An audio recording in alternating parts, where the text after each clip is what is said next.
Good, fingers crossed.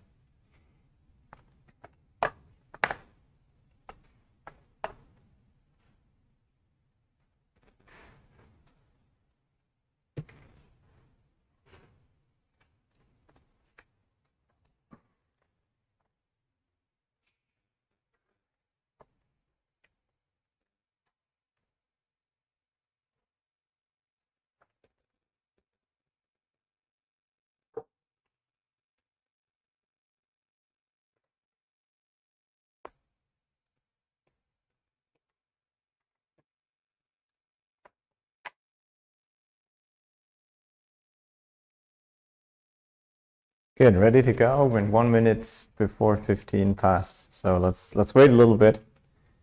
It's always new fun bits. There's one element in OBS. If I click on it, it crashes. So I have to be focused not to click on it. That's new. But the sound seems okay again.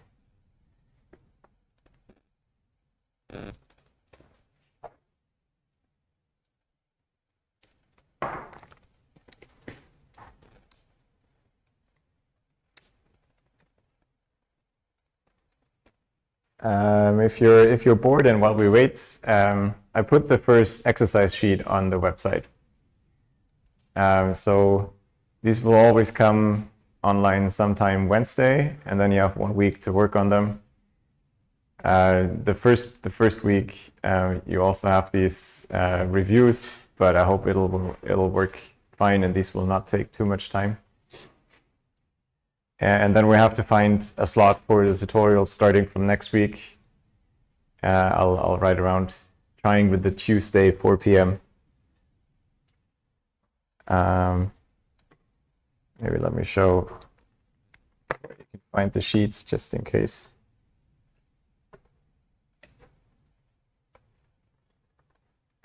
So they're all on the public website and just part of the table here. So I plan with around 10 sheets, but probably the last one will only do if some people are still need points, because we wouldn't have time to discuss this during term, the usual kind of problem.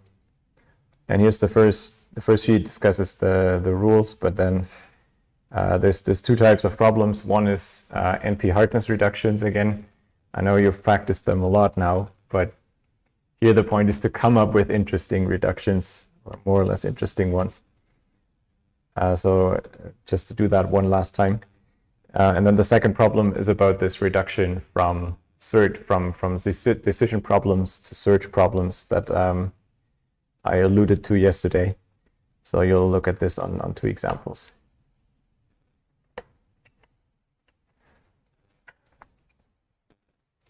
So it's all basically material from units 2, and then the next sheet will start with the new material.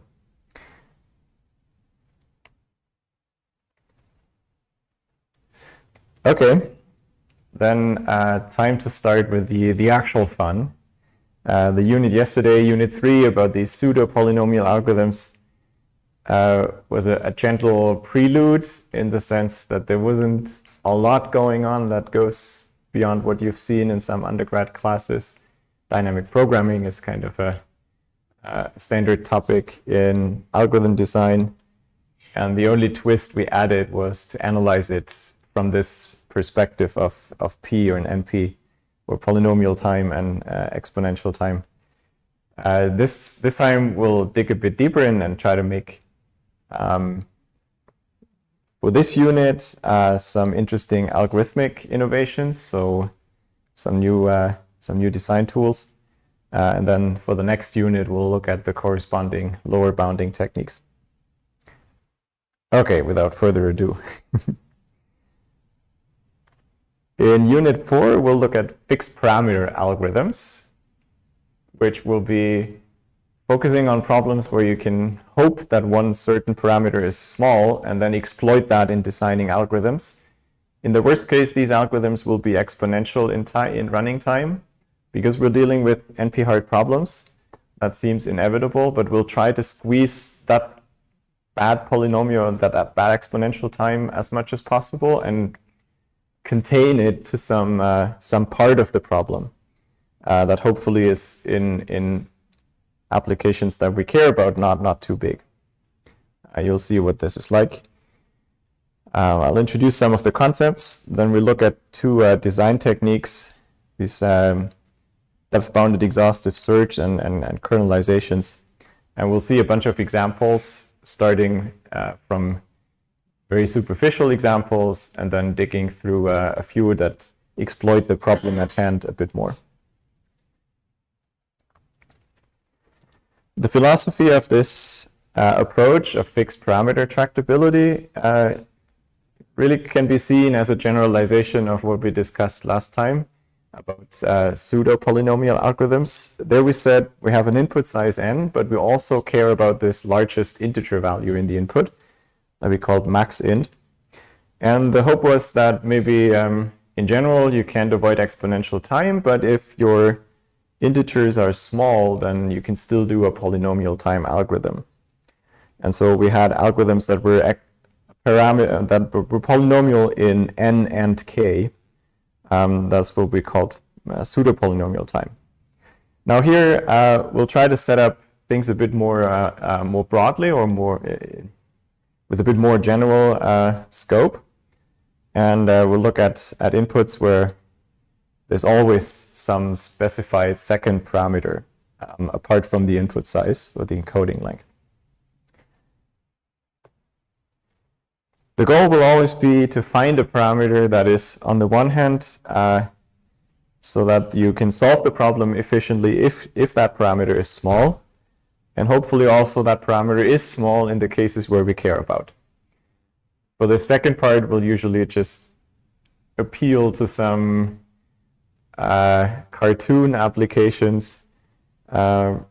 The goal in the theoretical side here is to sketch out the vast space of possible parameters. Let's make this a bit more concrete and also motivate a bit why this might make sense. And we'll look at, again, the satisfiability problem of propositional logic, specifically, again, these conjunctive normal forms formulas. And well, if you have some background from biology, there's the notion of model organisms that people study in detail as representatives for a whole range of different possible animals or plants. And the fruit fly here, Drosophila melanogaster, is one of those model organisms.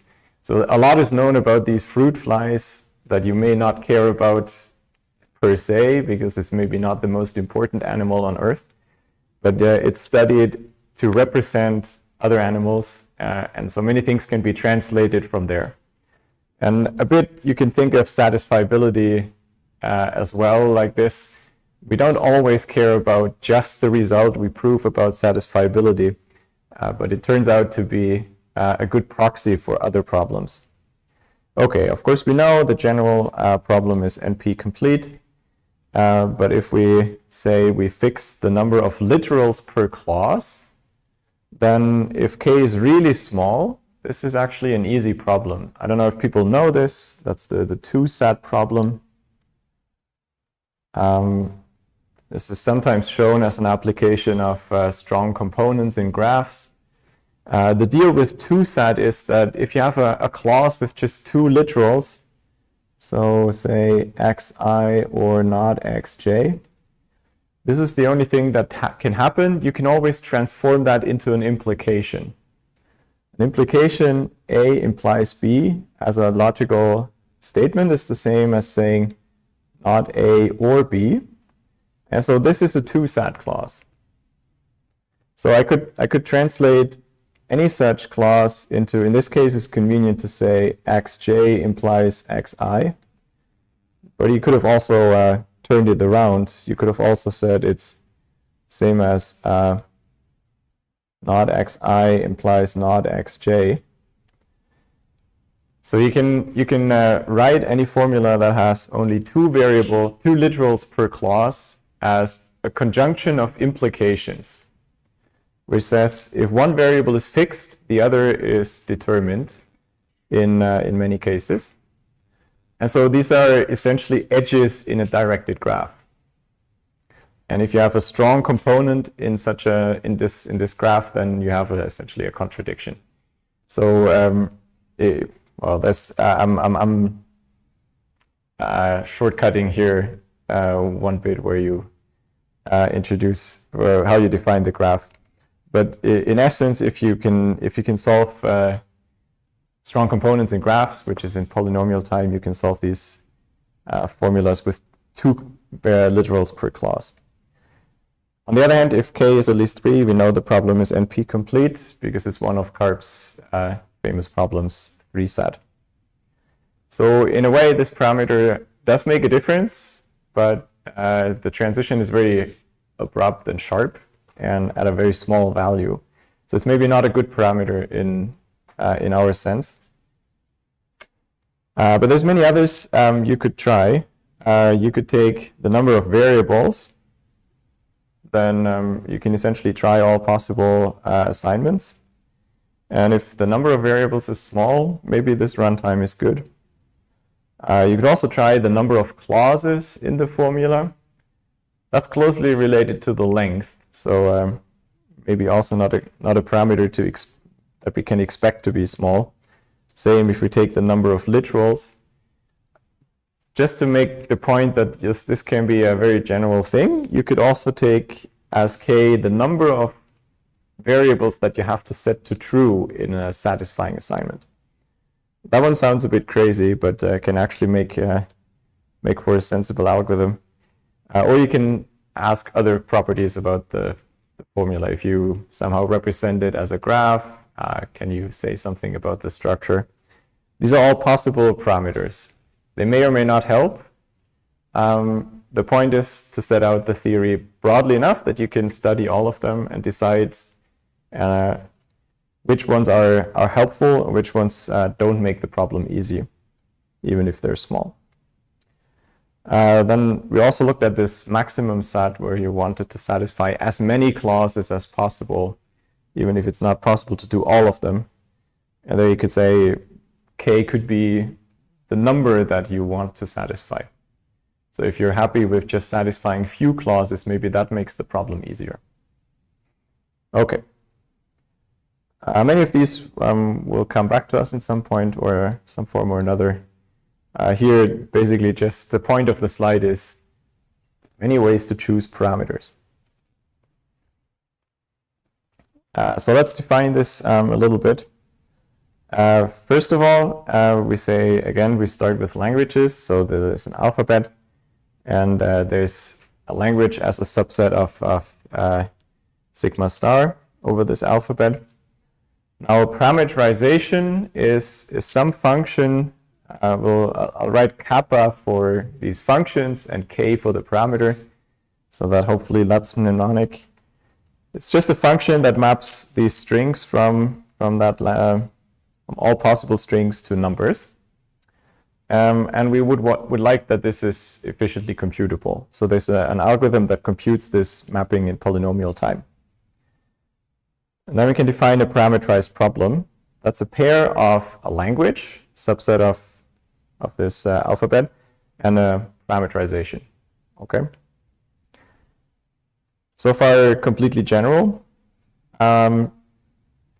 Sometimes it's convenient because the language already has the form of a pair where you have a word and a number. So if the language already has this specific form, you could say we don't need to specify the parameterization. It's just take the second number as your parameter. And I'll call this the canonical parameterization. You'll see in a minute where this pops up. Let's see 2 examples just to make it clear. One option is this problem where we say the input is a Boolean formula and the parameter is the number of variables. So one of the bullets from the introduction slide.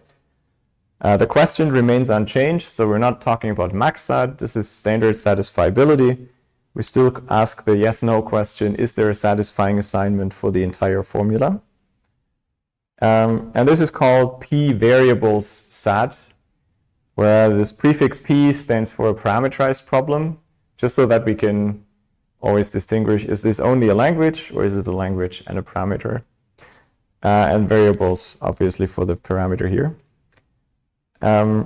Second example, p-click, is the click problem, where we're given a graph and a threshold. And now the parameter is just the threshold. So in this case, I'll just write p-click for using the canonical parameterization.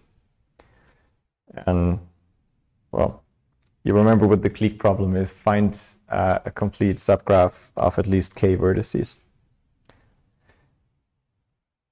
Okay.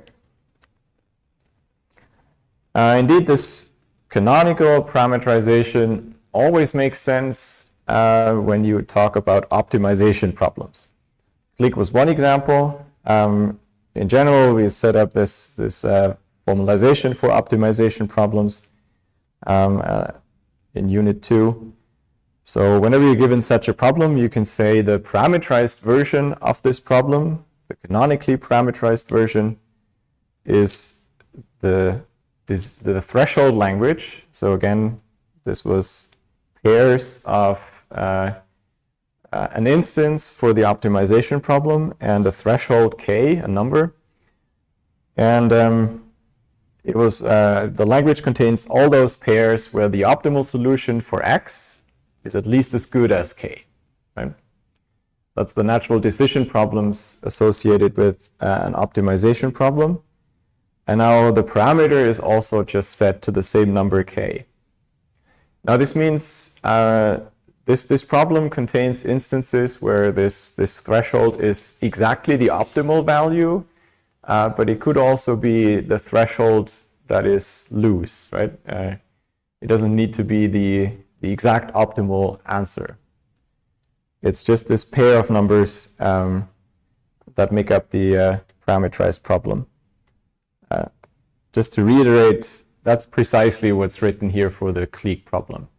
We're given a graph and an arbitrary number, and the question is open. It may or may not, the graph may or may not contain a clique of at least k vertices. But that's the parameter. No matter whether the graph contains a clique or not, the given number is your parameter. Okay? That's the basic setup. And of course, this is not the only way to parameterize an optimization problem. It's a natural thing to ask for this specific number as a parameter, but you could also define whatever else you can think of. Parameterizations can be anything. Anything that maps the input to a number. Of course, we've seen many optimization problems, and the canonical parameterization exists for all of them.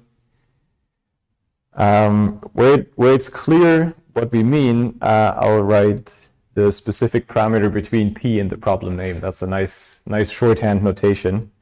So we could use this to mean the CNF SAT problem where I'm parameterizing by the number of clauses. I've seen the one with variables before.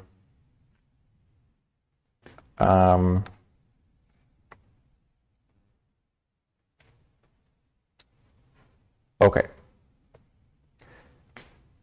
Are there any questions about the general setup?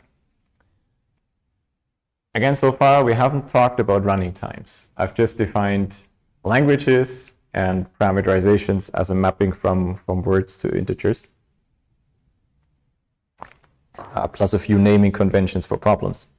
Nothing interesting has happened so far.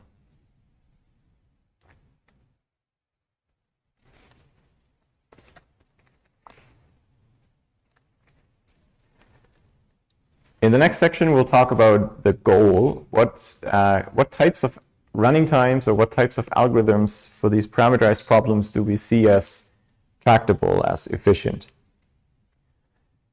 And in general, this is a bit up for debate.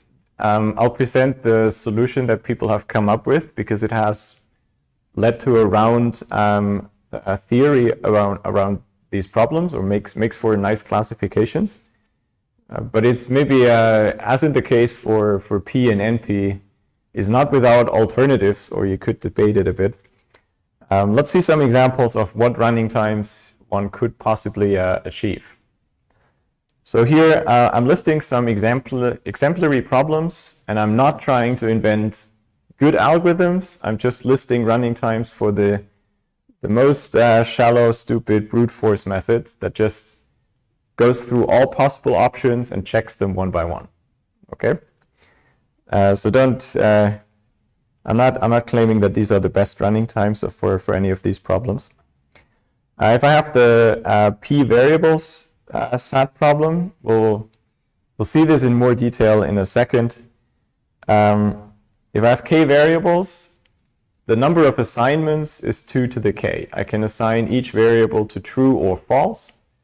And then for each of those 2 to the k assignments, I have to evaluate the formula, which is conceptually, I have to replace every variable with its value in the assignment, and then I have to simplify the resulting term. You can be more or less smart about this simplification, but you can do it in linear time if you have the formula parsed, and then you can bottom-up evaluate it. That's not too hard. So that's one type of running time we can get. Another parameterized problem, the p-clique problem that we've seen before. If I were to check in a graph whether it has a clique of size k, the simplest thing to try is just go through all elements, all subsets of k elements, k vertices, and check if all of the k choose 2 edges between them exist. I might do this if I have the graph given as an adjacency matrix. I might do this in constant time for each edge. Then the total time is number of candidates to check times this time for each candidate. And n choose k, a little bit of refresher on combinatorics, not that this is super relevant here.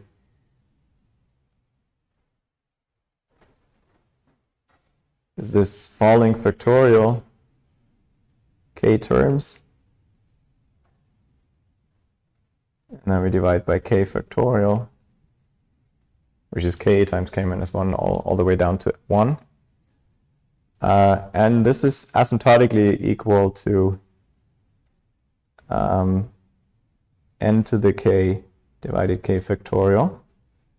Where here this tilde means if you divide this by this, the ratio converges to 1.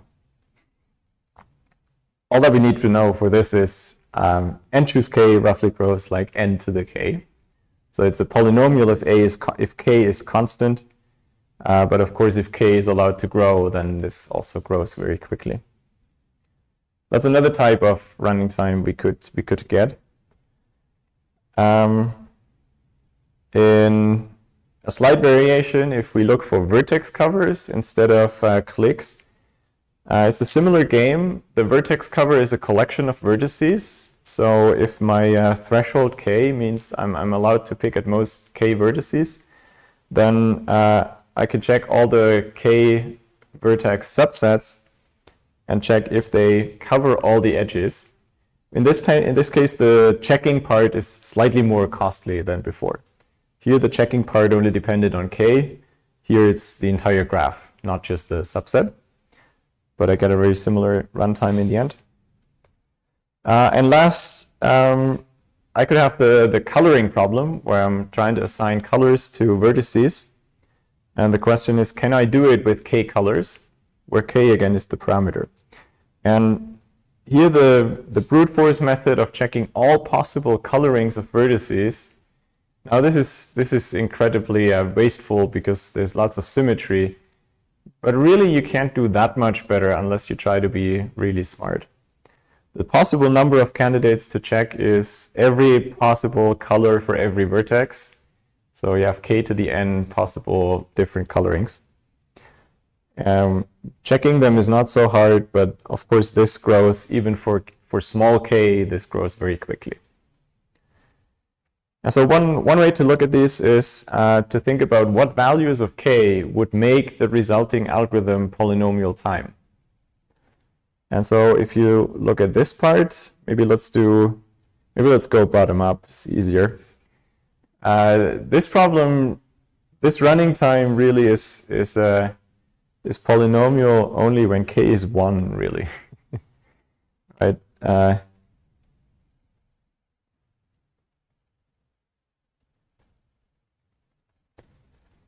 Even for k equals 2, that time would be exponential. Now the question whether a graph is too colorable is actually in poly time, because that's the question whether the graph is bipartite. But that's a different story. And indeed, we know for k equals 3, the problem is NP-hard. So really here we can't hope for much. These kind of running times are a bit less problematic. At least any constant k would still give a polynomial time.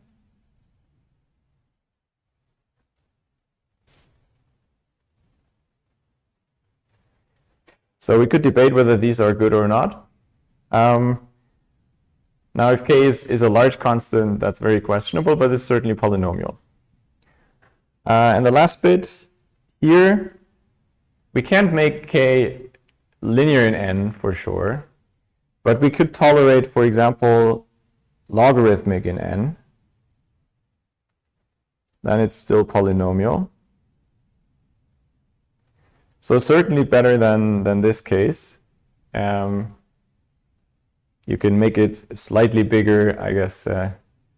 Log n times log n is also still polynomial. You cannot allow log squared n, then it would be n to the log n. That's not polynomial anymore. Okay, the exact boundary is not my point here. The question is, which of these running times should we accept as good?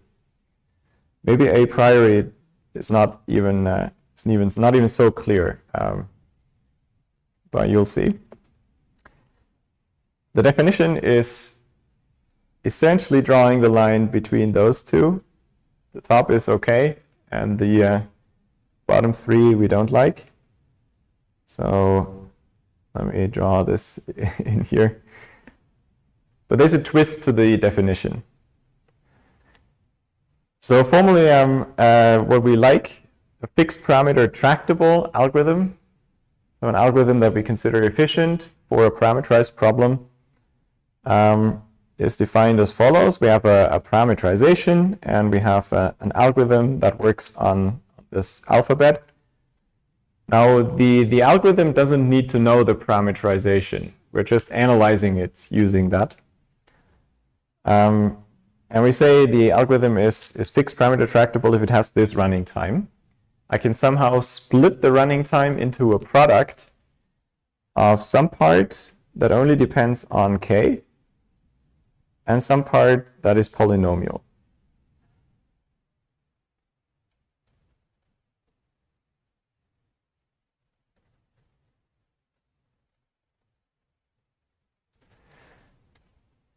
And crucially, that's also the only restriction we put there. This function of the parameter is allowed to grow as quickly as it can get. Technically, the restriction that is that it has to be a computable function, but it could be an Ackermann function or anything. It could be completely crazy. And in a way, that's one thing to watch out for. If that function grows beyond any reasonable bounds, maybe the algorithm isn't as useful. But that's the definition that led to the round theory. And in many practical examples that we'll see, f is reasonable. Okay. So again, polynomial in the overall input size, just as before, multiplied by some part that only depends on the parameter, but is allowed to grow as quickly as possible as a function of k as we like. Okay. Then there's a complexity class that goes alongside with this definition. The class FPT contains all the parameterized problems for which there is an FPT algorithm. Hopefully not surprising. You should think of FPT, maybe think of the P here, to play the role of P of efficient algorithms, but with this caveat that because this parameter needs to be chosen and the function of the parameter can be arbitrary, it doesn't always mean polynomial time.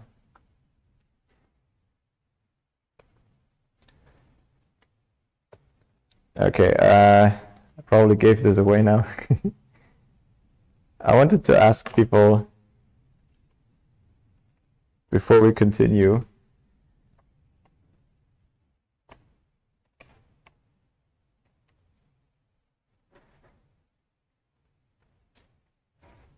Without much further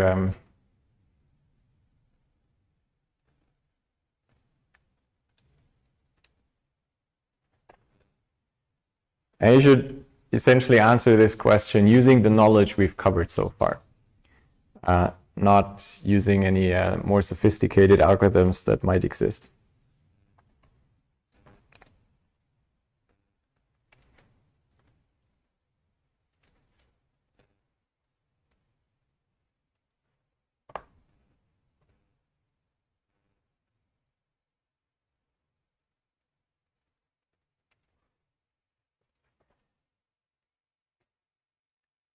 So show results as a really clear picture. That's right.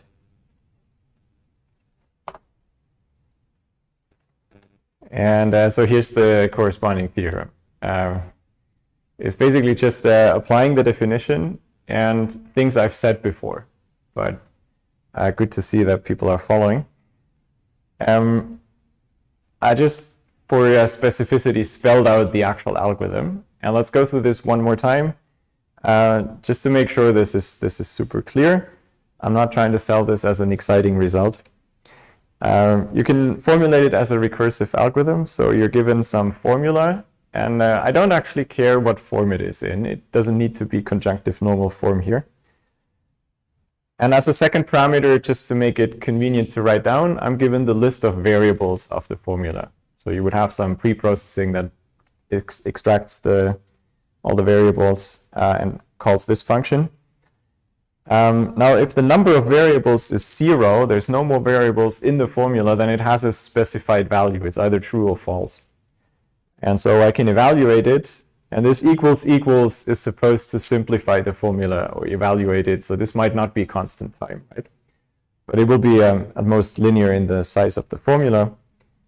If you find the formula is true, then you return the empty set, which is the satisfying assignment for the variables that are still in this formula. And that is empty because there's no variables. Otherwise, we return unsatisfiable because it's just false. That's the base case. If I have some variables, then I'm going to pick the two options for the first variable and recursively solve with both options. So I'm iterating over the two choices I have for x1. Then I'm constructing this partial assignment, just this notation here written as a kind of a function that maps variables to some Boolean value. Then I evaluate the formula with this substitution. I'm replacing x1 by its value. I guess this is logic speak for substituting. The notation is not so important. You basically iterate through the formula, and whenever you see the variable x1, you replace it with the constant value. Then we recursively call this algorithm on this simplified formula and with the set of variables without x1, because that's now eliminated. So we will eventually reach this base case if we do the recursion. And now what we get back from this recursive call is either this flag unsatisfiable, you gave me something that's false, or it's a satisfying assignment. And if it's the latter, then we add our assignment for A because for x1, because it seems to have led to a satisfying assignment as well. Okay? I hope this is roughly what you had in mind when I earlier said we just try all possible variable assignments. You could split it and first assign all variables in one big loop, or in k-nested for loops or whatever. There's different ways to write this down, but that's one rather compact way. If you analyze this, then the worst case running time is the time we need for the base case. That dominates. That's linear in the number of, in the size of the formula. And the number of recursive calls that we make is 2 to the k. In the worst case, we might stop earlier if one of the recursive calls already returns a satisfying assignment. We wouldn't actually try the other option. So it might terminate early, but at most it's 2 to the k recursive calls. And what we're doing in here is also bounded by linear time. So that proves this problem is in FPT, because we found an algorithm whose running time has exactly this form, right? There's a part that depends on the parameter only, and then there's the simplest of all polynomials, the identity function or linear. That's certainly a FPT running time. Now, a problem with this is that the number of variables is probably not small in real instances. If the formula is very big but only uses a small number of variables, there's a lot of redundancy in there.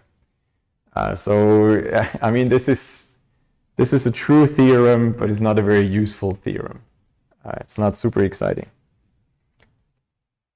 Okay, this was basically to test out the definitions.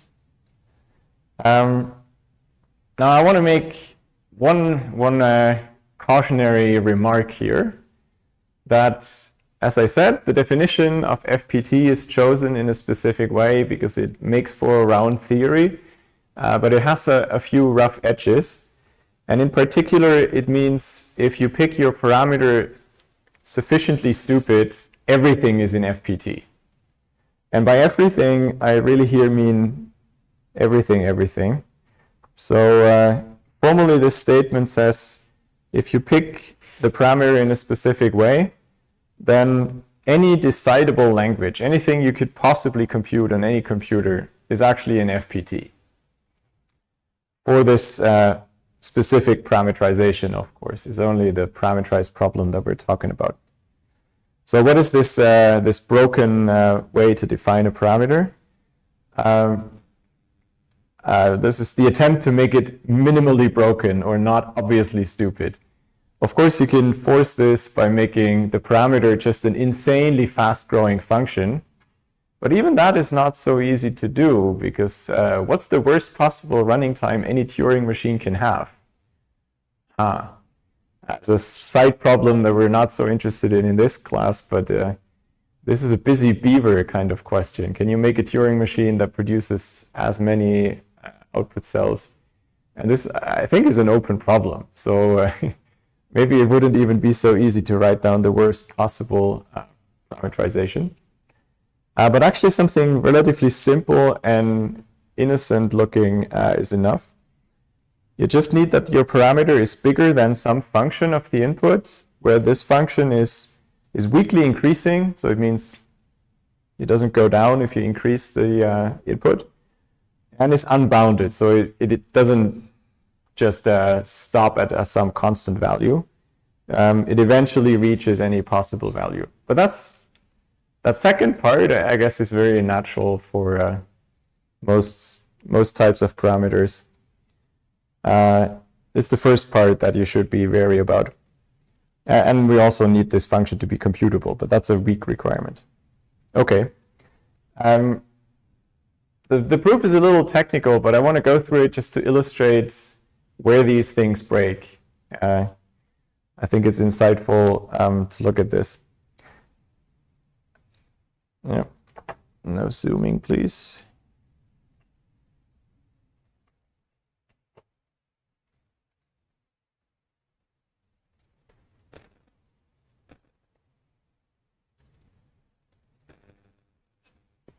I'll try to keep the theorem here.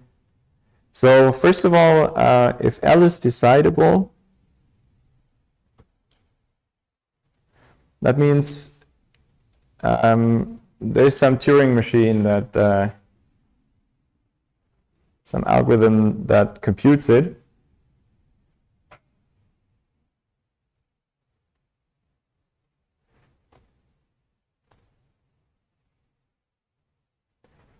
And we can assume that it has some running time, right? Let's say in time at most t of x, the length of x is the worst case running time.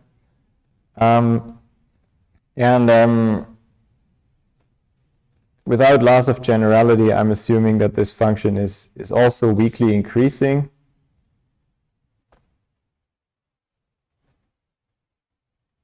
And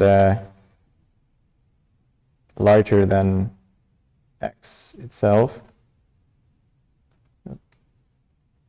So these are technical requirements, but they're easy to achieve. You could just take, because we only need an upper bound, you can just take the larger of the size of x and t if it ever was faster. And it's a weird decider that doesn't read the input. And the weakly increasing, you could just take the maximum over all running times up to sizes up to this point. So these are easy to achieve. Now the proof will essentially try to hide this arbitrary running time t in the parameterized part of the function, this f of k part, right?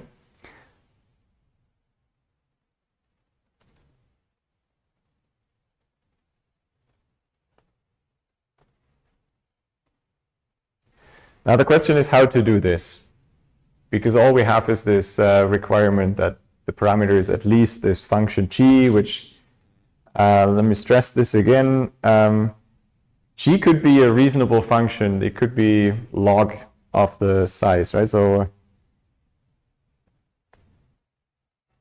or let's be more generous. It could be log of the input size.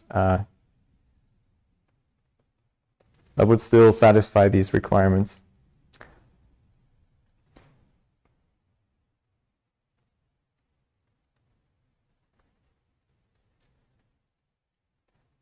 So the trick to do this is to define some, think of it as an inverse function, is essentially something like an inverse function of g.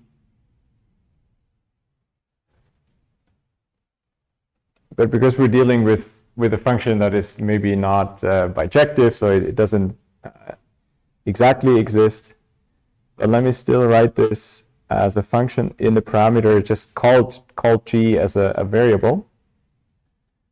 And we take the largest input n, such that, okay, it's a bit annoying. Let me say g prime, because we also need the function g. That the function g of n is at most this g prime. Now, sometimes this set is empty if there is no n for which this function is small enough. So let me formally take the union with 1. So it's a base case. If your g prime is too small, then h will just output 1. Okay. Let's sketch a bit what this function looks like.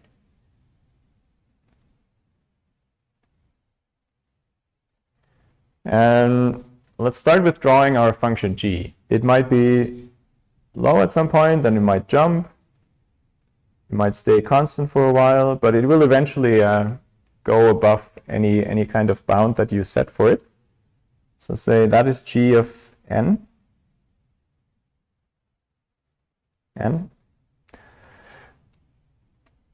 And our function h will be if we put some threshold here of g bar.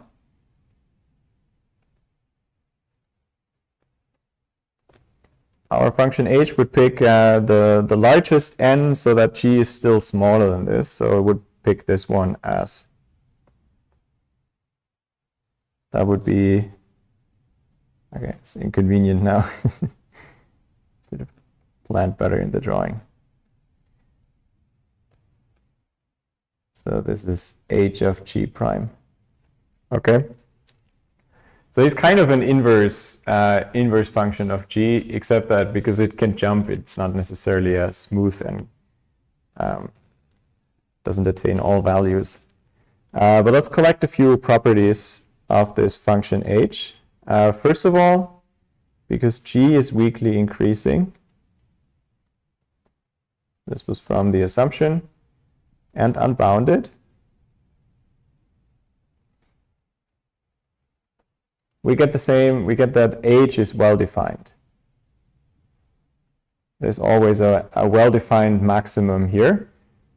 How could it not be? Well, then this set would be infinite. That could be how it breaks. But we say g goes above any bound at for some values, so it will always be a finite set of n where g of n is below this bound. That's part one. That's always good when you define something. It's good if it's well defined. H is also weakly increasing.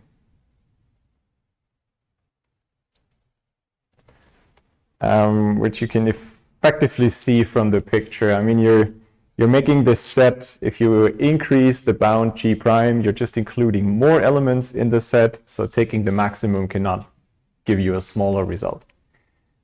That's, I think, very intuitive. Also, because g is a computable function, we can also compute h.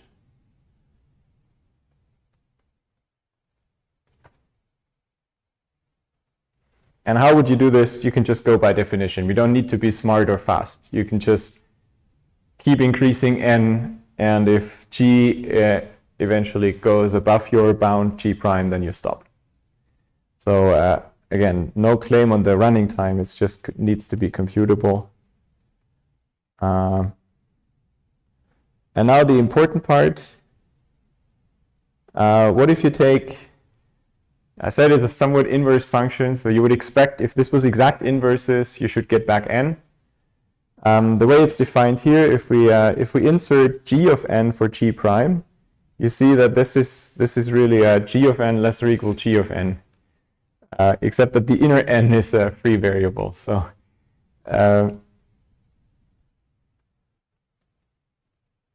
certainly picking the same n always works, right? So let me write n prime here so that we don't confuse it. Right, if you, that's a greater equal.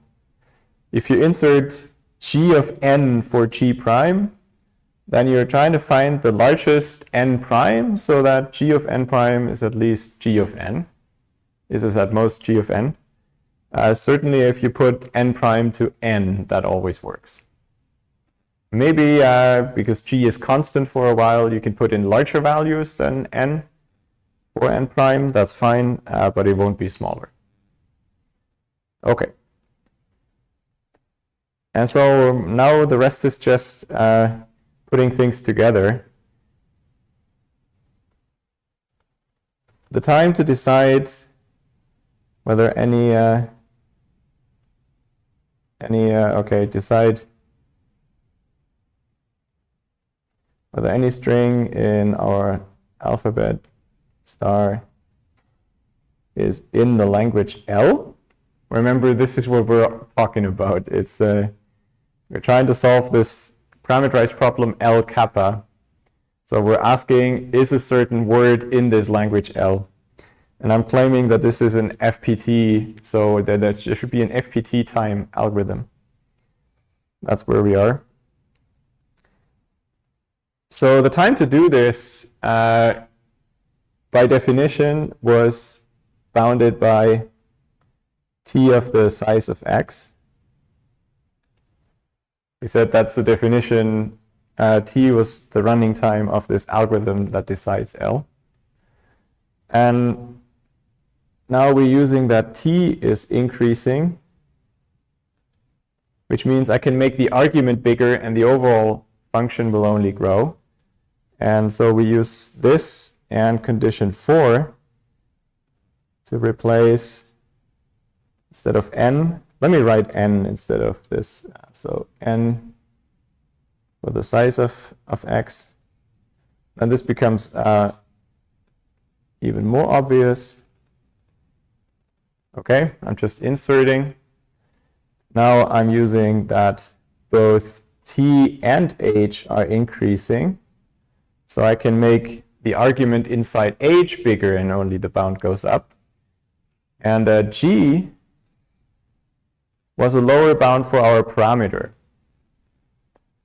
So if I write k for kappa of x, then that is greater than g of n.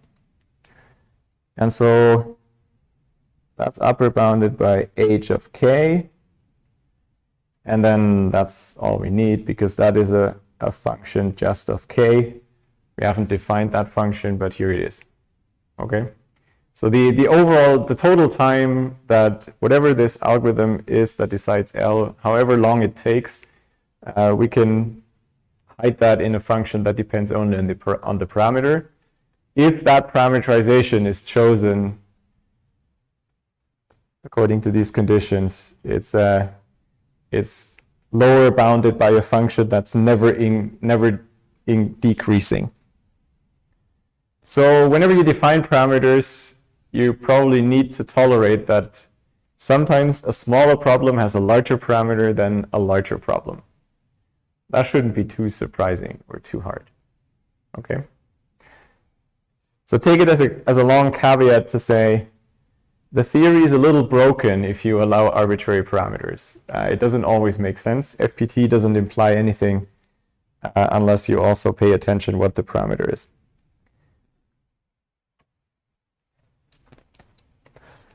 But for now, let's forget about this. As I said, the definition is to make the theory round, and you have to use it wisely. FPT doesn't even relate to NP in general. Any computable function can be an FPT. Good. Time for a break?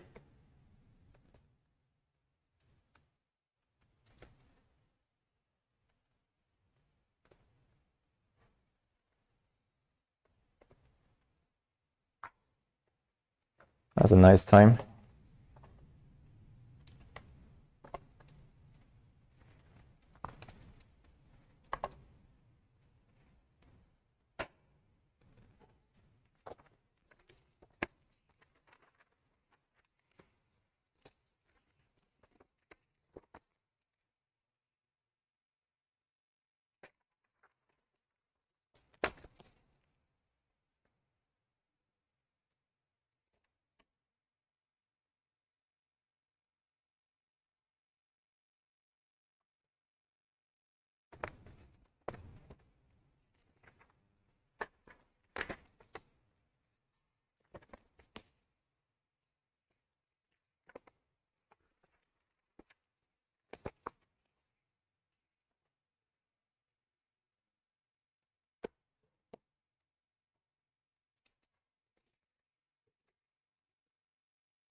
Is the break useful, or would people prefer to just finish 5 minutes early instead?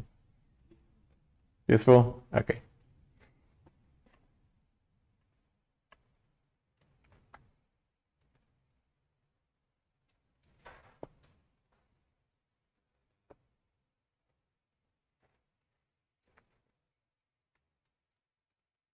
Good, 11:11. Let's continue.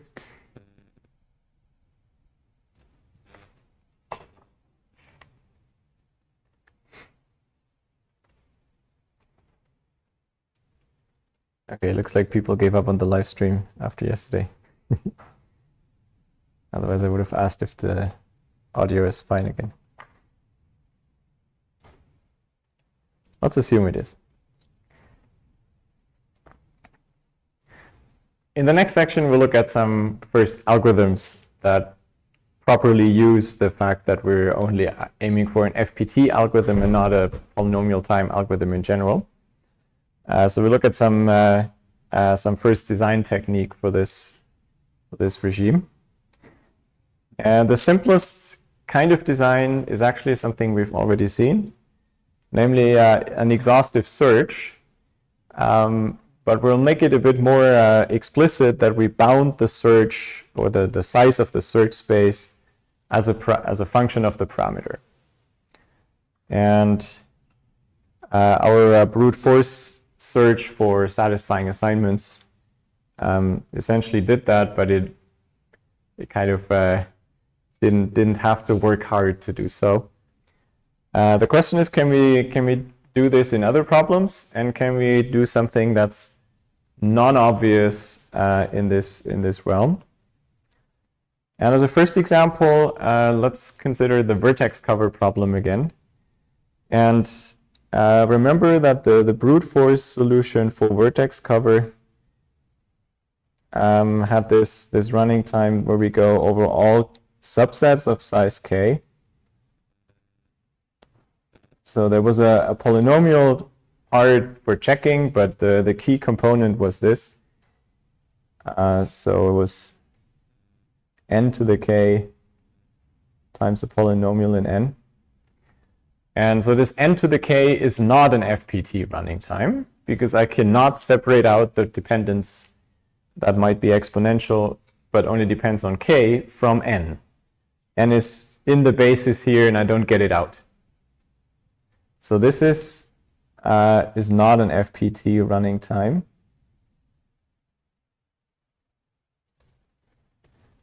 If you think about the problem, though, for a minute, you realize that we don't have to check all subsets. We can do something much smarter. And the idea is to turn it around. The end result that we are looking for is a vertex cover. So it has to cover all the edges by picking vertices. If you look at a single edge, that means every vertex cover has to use one of the two endpoints. Maybe both if that's useful, but it has to pick one. So an obvious choice is to pick some edge, and just to do a two-way branching, do I include the left or the right endpoint? And these cases are not exclusive. And that's the basis for a very simple algorithm that does just that. Now here, the parameter is part of the parameter of the problem turns into a parameter of the function, so that we can keep track of when to stop. The algorithm otherwise is relatively simple. So there's a base case. If I have a graph with no edges, then I don't have anything to cover. So a vertex cover is fine to use the empty set. If I ran out of parameter, then I cannot add anything more. And if I reach this case, and I'm not in the first case, I actually know I have edges that are left uncovered, so there's no vertex cover I can report. And here it'll mean that this instance is a no instance. There's no vertex cover with at most k vertices. If neither of that's the case, then we're in the normal case. So we pick some edge. There is one because it's not empty. I choose one arbitrarily, and then I iterate over the two endpoints. And for each of those, I construct the graph where I remove this vertex and all its incident edges. So you have some graph, look arbitrary. And then there's these two vertices, V and W, connected by this edge. And now suppose I'm using, this is my U here. So I get rid of this, and maybe this is connected to many other vertices. So I'm getting rid of this vertex and all its edges. And what's left is the black graph without the red edges. This is GU.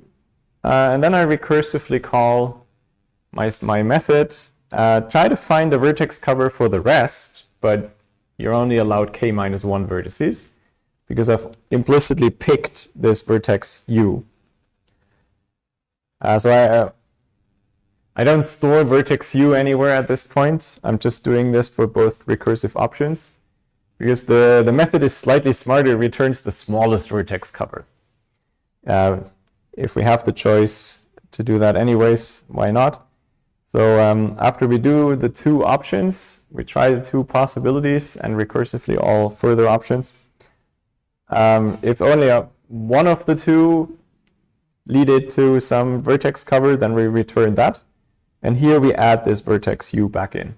Okay, at this point you see this red vertex that we removed is included in the vertex cover. So all the edges that we removed are already dealt with. That's the important bit for correctness. And the last part just takes care of the case. If both options led to a positive outcome, I could have taken either endpoint and they both led to some vertex cover. I'm just picking the smaller one because that's going to be the better one. It just shows you that with the same running time here, you cannot just find the yes-no answer. You can actually find an optimal vertex cover, assuming that it has size less than k. Okay. I guess the correctness of the algorithm is somewhat evident from this argument here. Whenever I remove a vertex, all its edges have been covered, and the rest is dealt with recursively. So formally, you would do an inductive proof and show that in all solutions that you construct, all edges are covered. What's left is the running time. And so here, we obviously have two recursive calls for each run of the code where we're not in the base case. And in the recursive calls, we always make k one smaller. So after k steps deep, we'll stop. And so that's exactly why this is called a depth-bounded search. I'm a priori saying I'm not going to go deeper than k steps. And so 2 to the k is the size of the search space that I'm spanning open. And the time for the rest isn't super important here, but you can check that the construction of this graph might take linear time. And I guess everything else is actually faster. So the overall time now has the form for an FPT algorithm because the parameter, the only thing that's not polynomial, only contains the parameter and is nicely split off as a factor. Okay? So that was the first kind of slightly non-trivial idea. Maybe you could have come up with this without any of the theory about kernelizations. But at least now we have the language to speak about what it means for vertex cover. Of course, this means that P vertex cover is in FPT.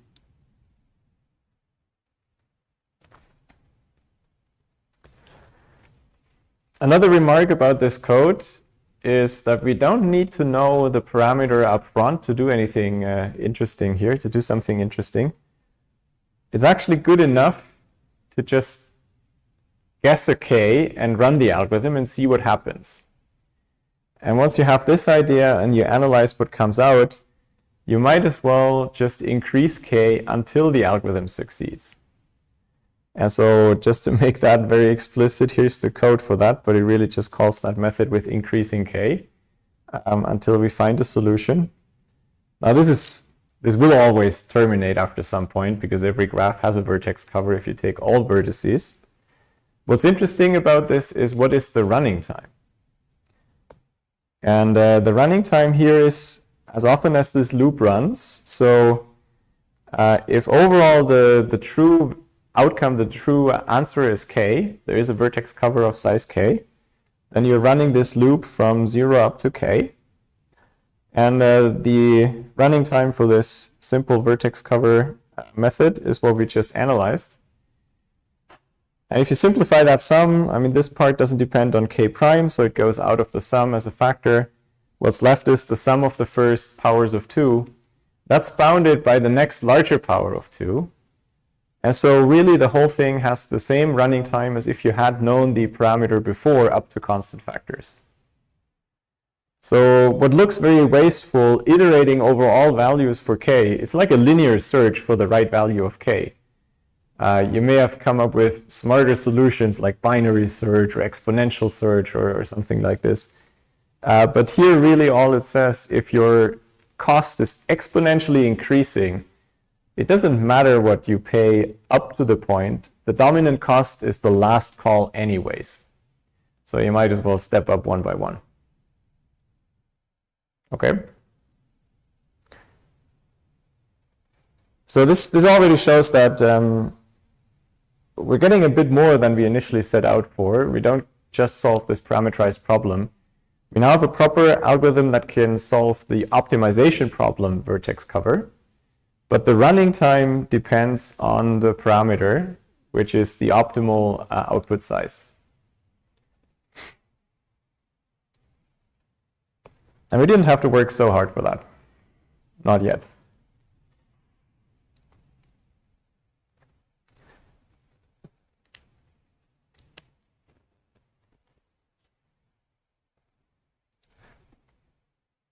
Okay, we'll see if we have time for the entire part here.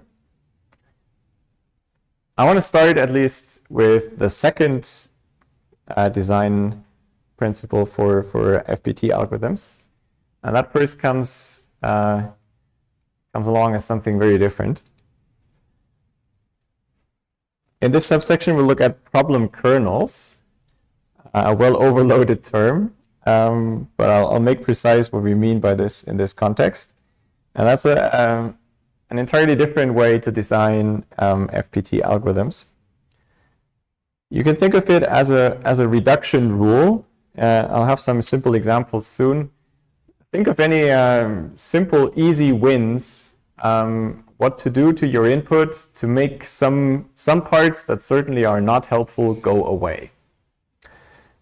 And so the goal is not to change the outcome. If we're thinking about a decision problem, it should not affect whether it's a yes or no instance, but you're allowed to modify the instance and ideally make it smaller. And you should do this efficiently. That's the idea. So a trivial example, if we're back to the satisfiability problem and we have a conjunctive normal form that for some reason contains a clause with a single literal. Because we're taking the and of all the clauses, if there's a literal that just contains x, that means x has to be set to true. Or if it's not x, to false. There's no choice, actually. So a simple reduction rule would just do exactly that. Okay, not exactly exciting, because most formulas won't contain any such extraneous clauses. But if they do, it's a valid reduction rule. It certainly doesn't change what the truth value is. Now, this sounds super unhelpful or boring and less powerful than anything. It's actually a special case of, I guess, the most effective way to solve satisfiability in practice. Maybe this is a remark at this point as a digression. It's not part of this module, but even though satisfiability is NP-hard, is actually very tractable for many practical applications to reduce a problem to a large propositional logic formula and call a black box SAT solver to solve it, even if it has thousands of variables. And they certainly don't do the exhaustive search that we looked at before. 2 to 1,000 would never ever finish.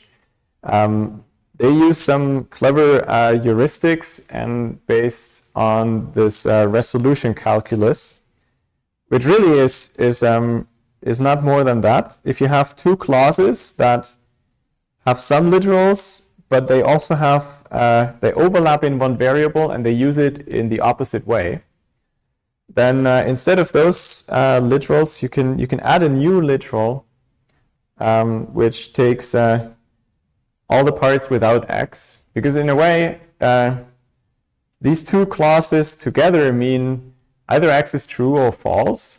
So at least in one of them you'll need some of the other literals to become true.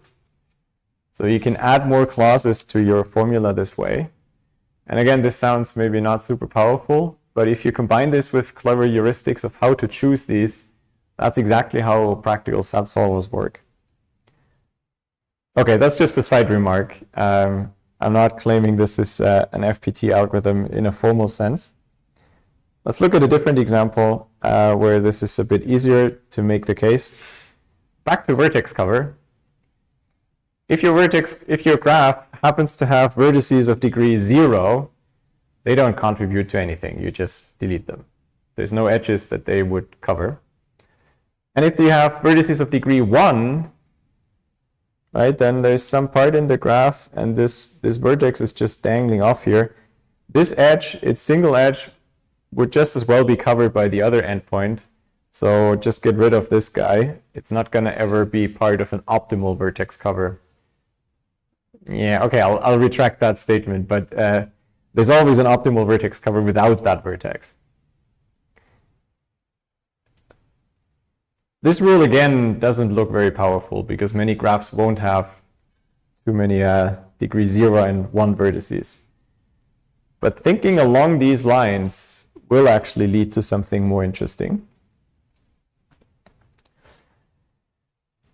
The goal here will be, I mean, you can define these simple rules forever, but the goal is to have rules where you can prove that they leave the instance much reduced, namely so much so that it's only bounded in terms of the parameter.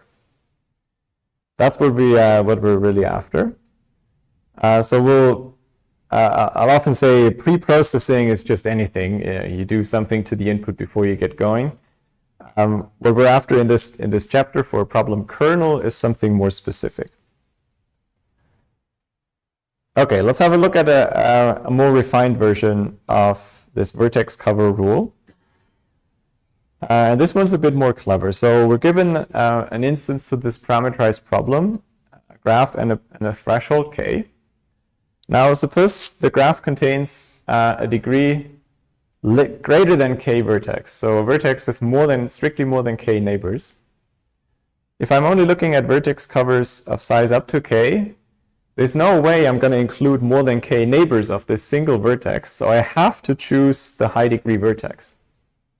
There's no other option. Any vertex cover will have to use that one if it's supposed to stay below k vertices. So I might as well include this vertex, get rid of all its edges, and make k1 smaller for the remaining graph. Okay?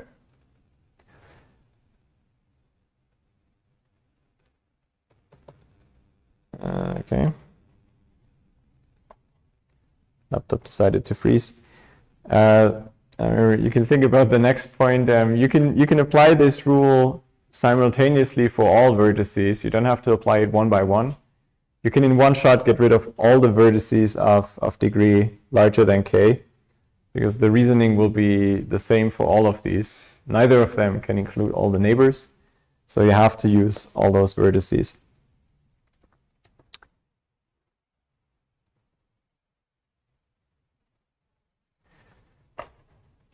As always with these rules, we'll think of them as doing one step, but we'll apply the rule as long as it applies. So as long as you find vertices of degree greater k, you'll apply the rule to get rid of them. The thing why this can cascade is that you're also making k smaller as you're going. So more vertices might qualify to be of high degree.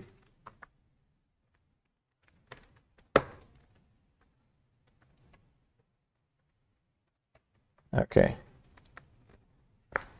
Woken up again. Good.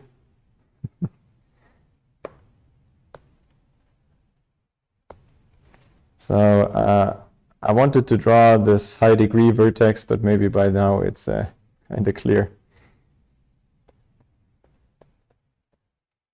Let me just leave it with this. Okay.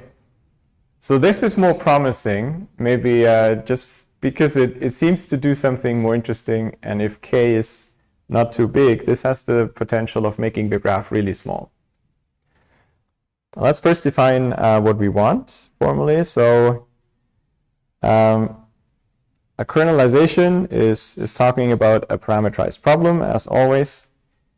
And a kernelization takes one input and transforms it into another one.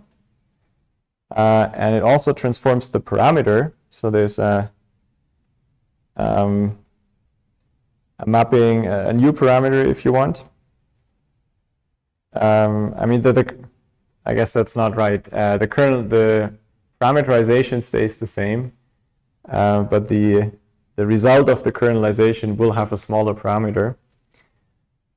Okay, so what are the conditions? First of all, if the input is a yes instance, then it's supposed to stay a yes instance after the kernelization, and vice versa. Second, this kernelization should be efficiently computable. And third, that's the important part, the size of the output must be bounded by some function of the original parameter. And that means we're actually doing something more than just a general pre-processing. We're really producing a kernel, which is the hard part of the problem subject to the parameter k that decides the problem, and we get rid of all the extraneous parts of the problem. Okay. We call this x prime a kernel, and this mapping capital K a kernelization. The function g is often called the size of the kernel. You can already see the game that you want to minimize this size. So let's convince ourselves that this reduction we've seen before, reducing the high degree vertices, already gives us a kernelization for vertex cover. And we can even say something about the size of the resulting kernel. Well, what I mean by this is that we repeatedly apply the rule. This is important. So when we do this, after we've done this, I guess we also need to we need to combine it. Bus's reduction really is Bus's rule for high degree vertices.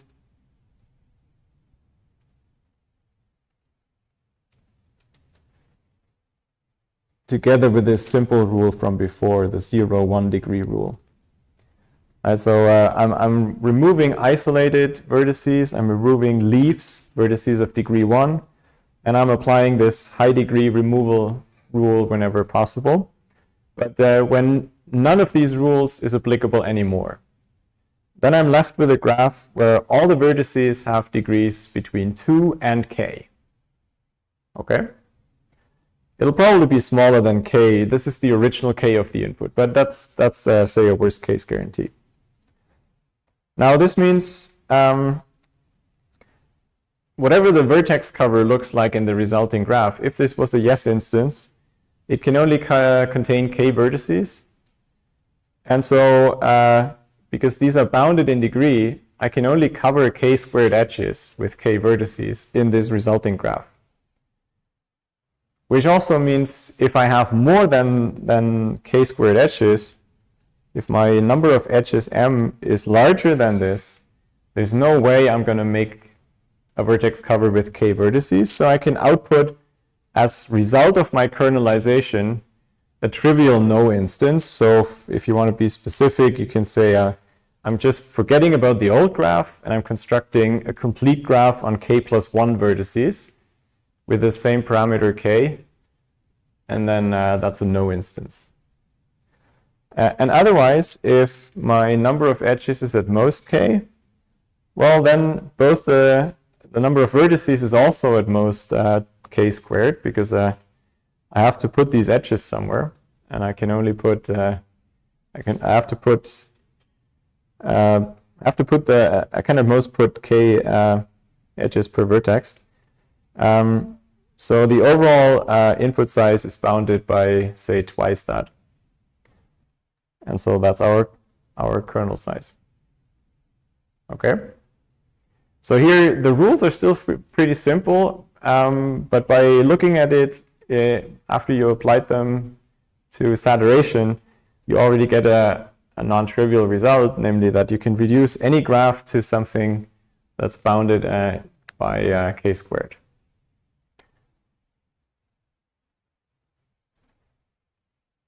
Okay. Now, as the last bit here, let me prove that indeed these two design principles what we've seen essentially are the same. So whenever some parameterized problem has any fixed parameter algorithm, then it also has a kernelization and vice versa. So I could really define FPT in terms of having a kernelization. It's the same thing. So there's an if and only if, so we have to prove the two directions or the two implications. Let's first go back. So we start with a kernelization.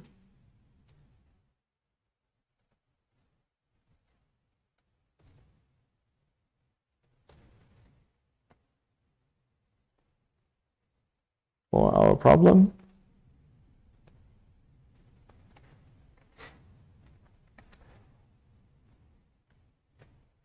And let's also assume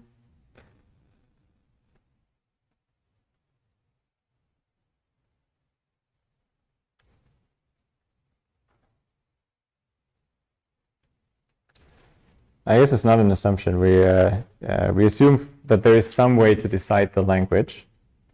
So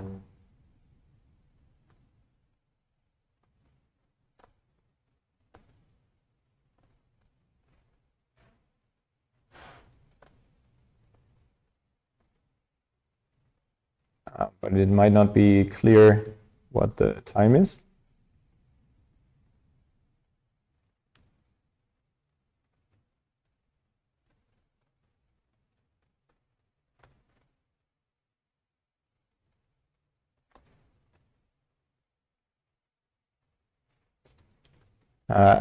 As we had it before, we assume this technical condition that the running time bound is weakly increasing, as you can always guarantee, but it makes the proof easier. So now we have two cases or two steps. We're given some x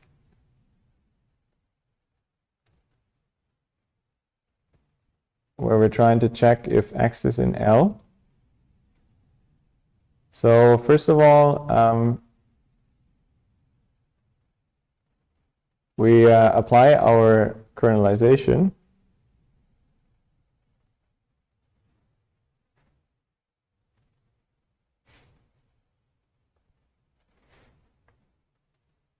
Let's call that x prime.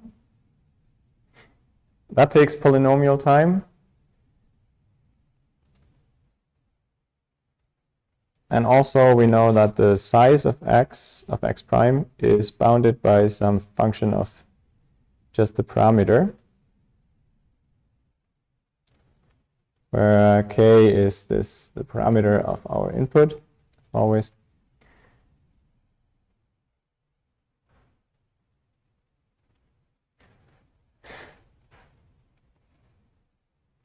And then the second step is we run our algorithm A on this kernel.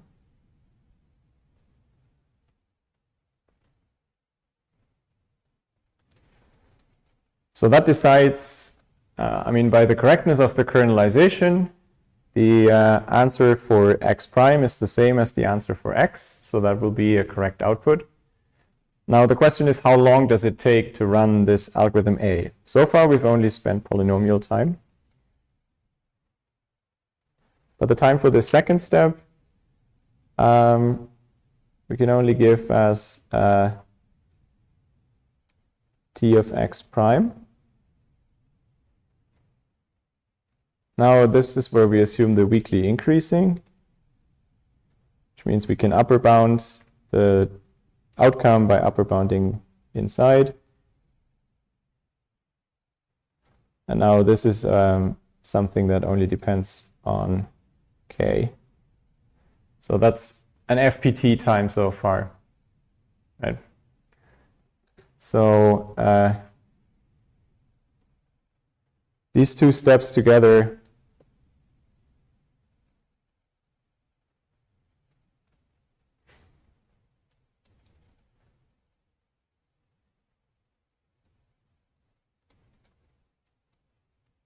give an algorithm for the kernelized, for the parameterized problem with running time big O of this part and a polynomial in n.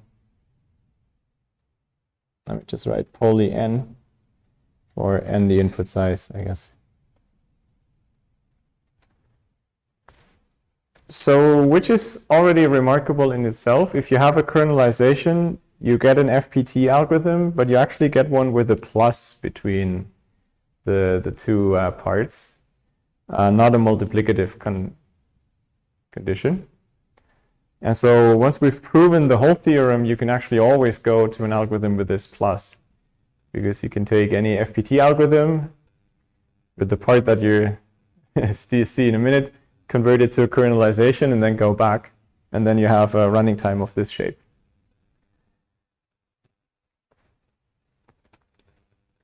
So that proves the one direction.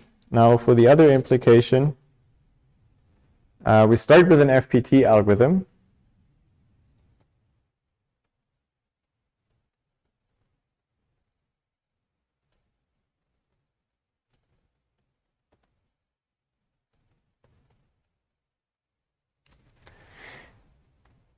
And we know it has some running time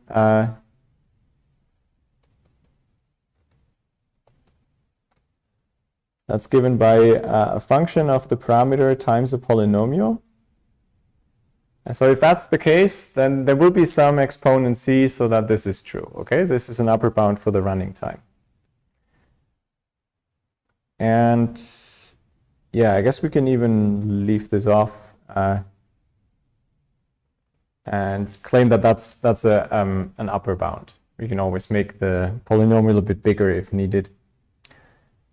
So the trick now will be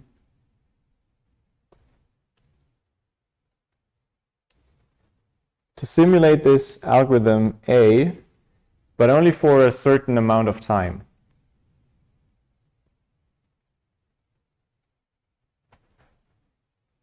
We give it n to the c plus 1 steps. Okay, so far that's a polynomial time because it's bounded by a polynomial. And now there are two options. If A terminates within that time, then it has produced an output, and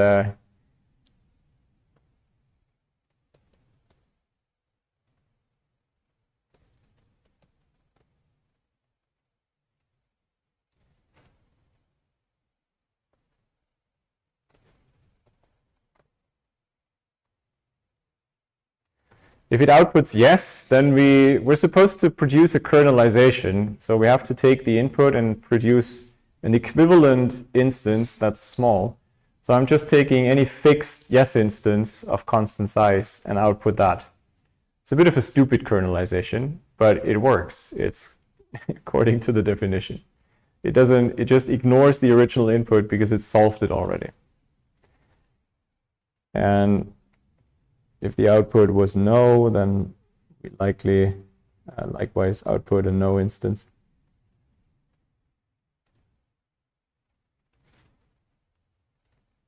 So the other option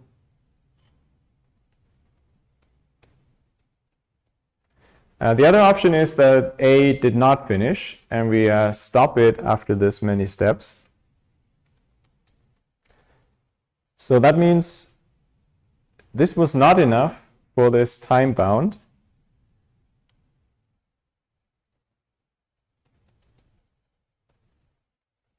But if that's the case, then we just divide by n to the c and get that n is less than f of k. Oh, look, the original input size is bounded by something just in terms of the parameter. So it's already a kernel of its own.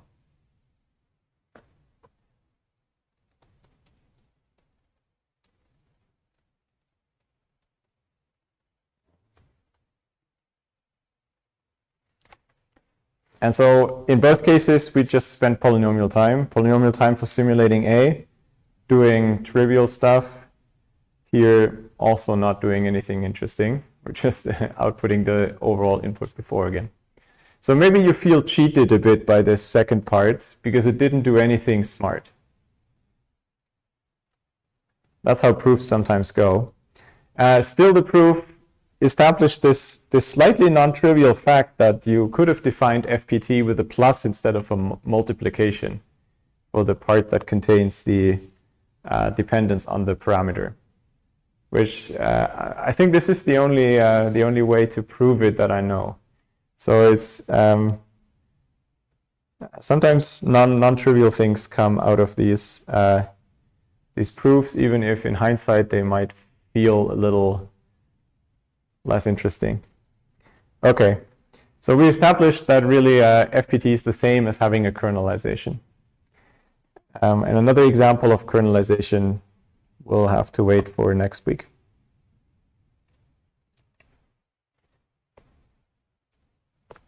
Back to Maxad. Good, but time's up. So don't forget the exercise sheet, right? I have this open here. And you find it on the website over there.